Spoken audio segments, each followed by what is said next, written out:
Pippa and Evelyn, aloha from Kona Town. Pippa and Evelyn, aloha from Kona Town. And breakfast with Bob. Yeah, I just wrote that this morning. This is Breakfast with Bob. It's Ironman week. We're at Huggo's in beautiful Kona, Hawaii. Our next guest, gold medalist and silver medalist from Canada, Mr. Simon Whitfield. Woo!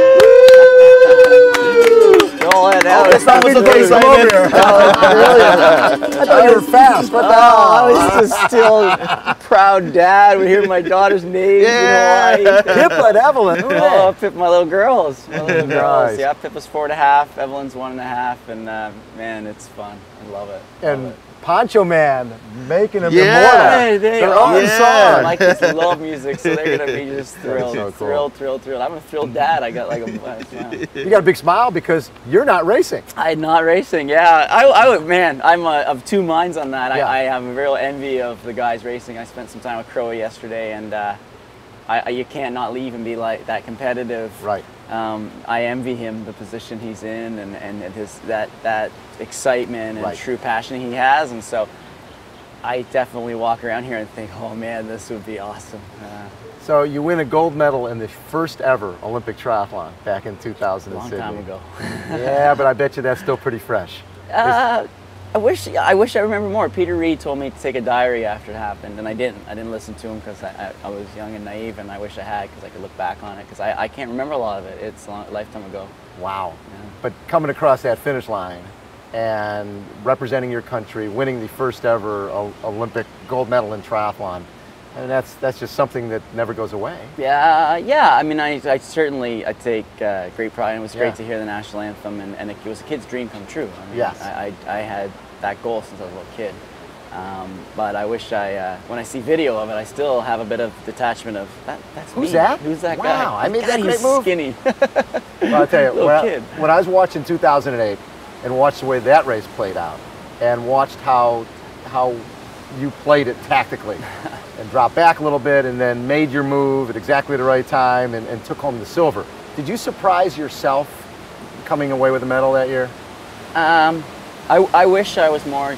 I wish it was a tactical thing. I would have loved to take the credit for a tactical. It was more. I raced in Athens and I crossed the finish line, and I didn't. I just if you see the coverage, I crossed the finish line. I kind of stand there and I walk away. Yeah. And I certainly did not fall across that finish line. I certainly had more to give, and I didn't. And I regretted it ever afterwards. I never regretted anything more. You felt like you didn't dig as deep as you could have. Man, what was wrong with me? Like, you go to the Olympics maybe once in your lifetime, Right. And you can't be bothered crossing the finish line and falling over. I admire those people who that they got the most of themselves. Exactly. That's my only goal. My goal is not to win; it's to get the most of myself. And yet that day, And I did you not felt get the most you didn't myself. dig. So when I got dropped in Beijing, a lot of people said, "Oh, you were tactically did it on the hill," and I said, "No, man, I got dropped." And then I made a decision that I was going to get the most of myself, and that was the only thing. I wanted to express the fitness I had worked so hard for, Right. and that ended up being a silver. But the most important thing was to cross the line, knowing I'd done everything I could. Right. When you see a lot of the guys racing here, there's a lot of guys who were in the Olympics or were in that ITU style program in 2004, 2008, and they've moved on to 70.3 and Ironman. Oh yeah, it's reunion. It is reunion. Now, Simon Whitfield.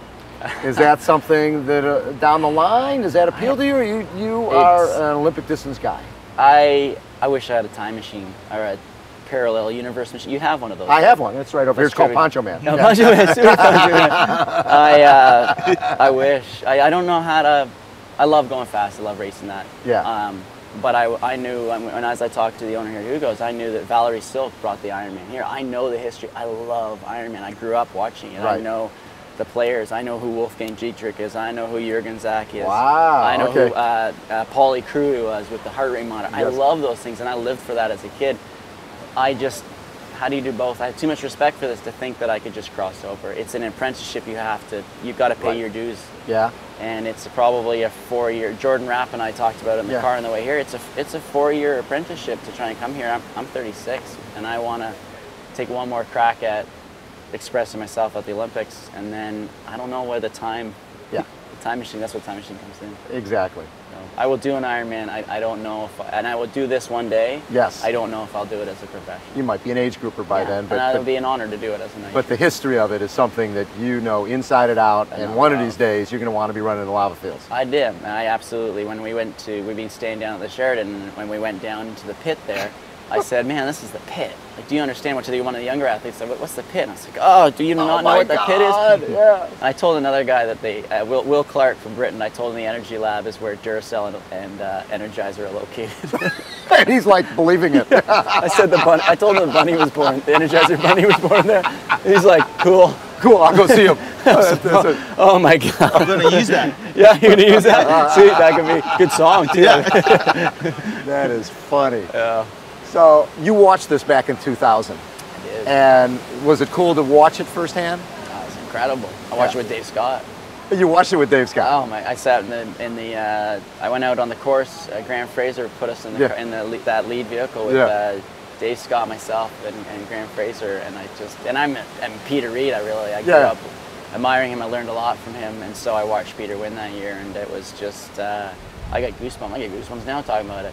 I watched Jasper Blake win Ironman Canada. I mean, I cried my eyes out. It was my best friend win an Ironman, and so I love it. It's amazing. So London is a little less than a year from now. Oh man, it's coming quick. It is. Now, what's the qualification process for your team? It's, I always took great pride in the fact I never knew. I figure you win, you go. Yeah. You win in races, you go.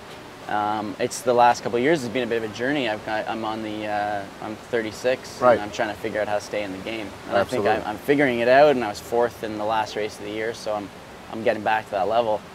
But now I gotta unfortunately know the qualifications, so I want to get back to a place where I just win, and then they don't care. You don't have to worry about it. Yeah. To answer your question, though, I have to continue to prove fitness and prove that I can compete at that high level, and I truly believe I can do that, so that's what I'll do. The first thing to go as you age is speed. Right? It's hard to maintain that speed. So what have you done over the years to maintain that speed and stay injury free? Interestingly, I think the one mistake I've made in the last couple of years is not. My old coach Joel Filio used to say, "Speed kills those who don't have it." And, exactly. Yeah, and I gave away a little bit of that. I kind of listened to a couple people that told me you got to get stronger. You're not very strong. You're not, and I gave away my tool, my weapon. Switch. Yeah. And so I've got back to that a little bit, and that's been the change. And if you look at my results, a real struggle over probably an 18-month period. And then all of a sudden, a kind of resurgence is I just went back to the track. I love the track. And, you know, and now if you actually look at it, I'm a better swimmer than I'm a runner. And I don't know how that happened. I come in the water top 15 now. And you never used to? I'm running top 20. I'm like, you do the math on that. I'm like, wait a minute, how did I become a swimmer? And so I want to reverse that. I don't like swimmers, so I want to be a runner again. When you look at someone like Chris McCormick, who's won here twice, and there's a natural progression. You go from Olympic distance to half distance to full, and you try to carry your speed over. But I don't know anybody who's gone the other way, who's gone from Ironman and tried to get that speed back and make an Olympic team. Yeah. That's got to be so tough. When you see him trying to do that, what do you think? I think Good luck. The king of the storylines is doing his thing. Yeah. It's amazing. If anyone can do it, it's him. You know, interestingly enough, the other person who could do it would be Crowe, ironically. No question. The guy is methodical work ethic, amazing. What Chris is trying to do is quite remarkable, and I think he's going to do it. I think he will. He'll make the team. I think he will. I think he will. Yeah. The young Australians have left the door open for him. They have. They made a mistake. So who's your pick? Chrising? No, to make the team? No, pick for Kona Saturday. Marino, yeah. Sorry. Man, he's impressive. He is impressive. I'd like to see Rasmus right in there. Yeah. But and then Andre, the Railier boy, my Andreas. God, it's so methodical. Yeah. He's watching him attack this. Maybe it's his year, but I'm gonna put my heart with Crowe. Yeah, I just admire him. He's blue collar guy. That's the word I always use, blue collar. Blue collar guy. Yeah. And to another blue collar guy, thanks for coming thank by. you. Thanks. It's not often we get a gold and silver medalist hanging out at Breakfast with Bob. Again, Kona, Hawaii, Ironman week, and Mr. Poncho Man to take us out. Yeah, come on here, bro. Oh, it's Here we go. go. Pippa and Neverland, I wrote the song for you. My little girls. Pippa and Evelyn, I love you so. from your dad to you. That's real. Preface with Bob.